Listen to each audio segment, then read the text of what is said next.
بجرنگ دل کے اوپر پابندی لگائیے، ہمیں کوئی افسوس نہیں ہے، 100 پاپولر فرنٹ کے اوپر پابندی لگا دیجیے۔ فرنٹ عمل نہیں ہے، رد عمل ہے۔ اگر بجرنگ دل کی مسلم دشمن پالیسی نہ ہوتی، پاپولر فرنٹ جنم نہ لیتا۔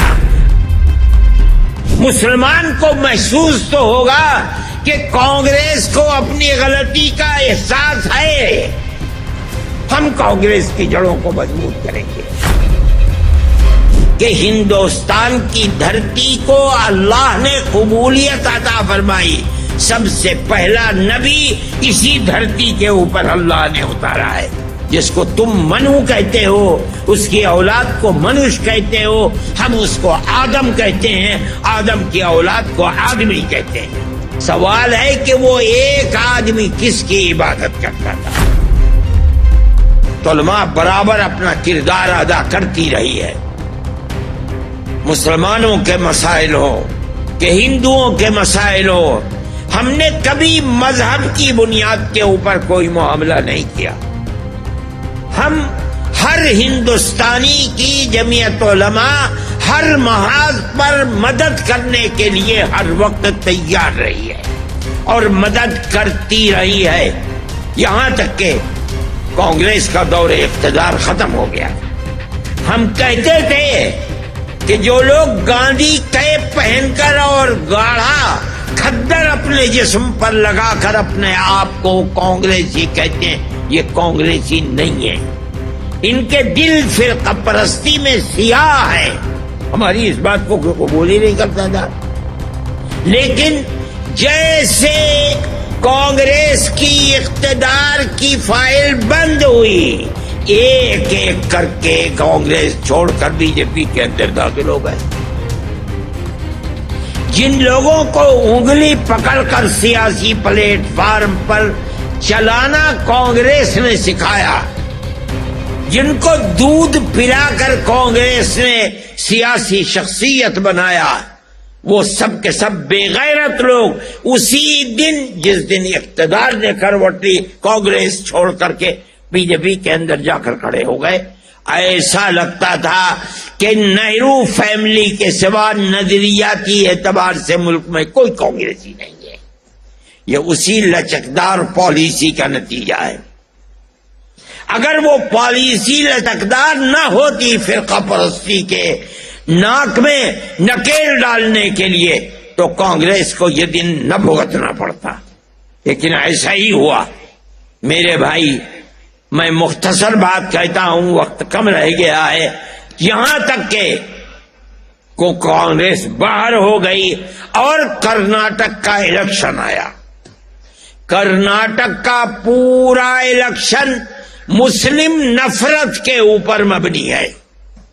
آپ نے دیکھا ہوگا، پڑھا ہوگا، اخبارات میں دیکھا ہوگا کہ ملک کا اقتدار اعلیٰ بالکل چوٹی پر بیٹھا ہوا آدمی اور نیچے تک ایک ہی راگ، ایک ہی پروگرام بنا کر الیکشن لڑ رہا ہے تاکہ مسلمان ایک طرف ہو جائے، ہندو دوسری طرف ہو جائے، ہندو کا ووٹ ہمیں ملے، ہمیں مسلمان کے ووٹ کی ضرورت نہیں ہے۔ جمعیت علماء دیکھ رہی تھی، ورکرز جمعیت علماء کے اپنا کام کر رہے تھے۔ میں کہتا ہوں، یہاں تک کہ انہوں نے اپنے مینیفیسٹو کے اندر یہ بات کہی کہ ہم بجرنگ دل کے اوپر، پاپولر فرنٹ کے اوپر پابندی لگائیں گے۔ ہمیں کوئی فکر نہیں کہ پاپولر فرنٹ کا، پاپولر فرنٹ عمل نہیں ہے، رد عمل ہے۔ اگر بجرنگ دل کی مسلم دشمن پالیسی نہ ہوتی، پاپولر فرنٹ جنم نہ لیتا۔ آپ بجرنگ دل کے اوپر پابندی لگائیے، ہمیں کوئی افسوس نہیں ہے، 100 پاپولر فرنٹ کے اوپر پابندی لگا دیجیے، ملک میں امن تو قائم رہے۔ انہوں نے کہا، لوگ یہ کہتے رہے کہ برا کیا، برا کیا، الیکشن پر اثر پڑے گا، ہم تو خاموش تھے، ہم نے نہیں کہا۔ ہم سمجھتے تھے کہ طاقت ملے گی، مسلمان کو محسوس تو ہوگا کہ کانگریس کو اپنی غلطی کا احساس ہے. ہم کانگریس کی جڑوں کو مضبوط کریں گے. میں کہتا ہوں 95 نہیں 98% مسلمان نے کرناٹک کے اندر کانگریس کو ووٹ دیا ہے، اور اس کی بنیاد یہی تھی کہ فرقہ پرستی کا ناگ جو آزاد پھر رہا ہے، کانگریس یہ وعدہ کرتی ہے کہ ہم اس کو ناک میں نکیل ڈالیں گے. ہمیں خوشی ہے اس بات کی. اس کا تصور نہیں ہوتا تھا کہ کانگریس اس قوت کے ساتھ آگے آئے گی.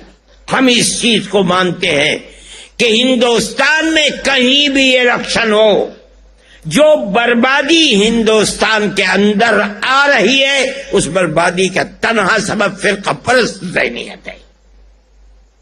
آج جو لوگ کرسی اقتدار پر بیٹھے ہیں وہ یہ سمجھتے ہیں کہ ہمارے اقتدار کی حفاظت صرف اور صرف فرقہ پرستی کی بنیاد پر ہوگی تاکہ ہم ہندو اور مسلمان کے ووٹ کو تقسیم کر دیں. ہم یہ سمجھتے ہیں کہ یہ ملک کی بربادی کا پہلا زینہ ہے. ملک ہندوستان جس کے اندر ہندو اور مسلمان دونوں رہتے ہیں، آج سے نہیں 1400 سال سے رہتے ہیں. 1400 سال سے رہتے ہیں. میں نے یہ بات کہی تھی جس کا بڑا شور مچا کہ ہندوستان کی دھرتی کو اللہ نے قبولیت عطا فرمائی. سب سے پہلا نبی اسی دھرتی کے اوپر اللہ نے اتارا ہے. جس کو تم منو کہتے ہو، اس کی اولاد کو منوش کہتے ہو، ہم اس کو آدم کہتے ہیں، آدم کی اولاد کو آدمی کہتے ہیں. سوال پیدا ہوتا ہے کہ منو نہ رام ہے نہ لکشمن ہے، کوئی نہیں ہے، تنہا ایک آدمی ہے. اس سے اولاد چلے گی تو رام پیدا ہوں گے، اولاد چلے گی تو راون پیدا ہوں گے. ابھی اولاد ہی نہیں چلی ہے. سوال ہے کہ وہ ایک آدمی کس کی عبادت کرتا تھا؟ کوئی نہیں بتا سکتا. ہمارے پاس اللہ کی کتاب قرآن ہے. وہ ایک اللہ یعنی ایک اوم کی عبادت کرتا تھا.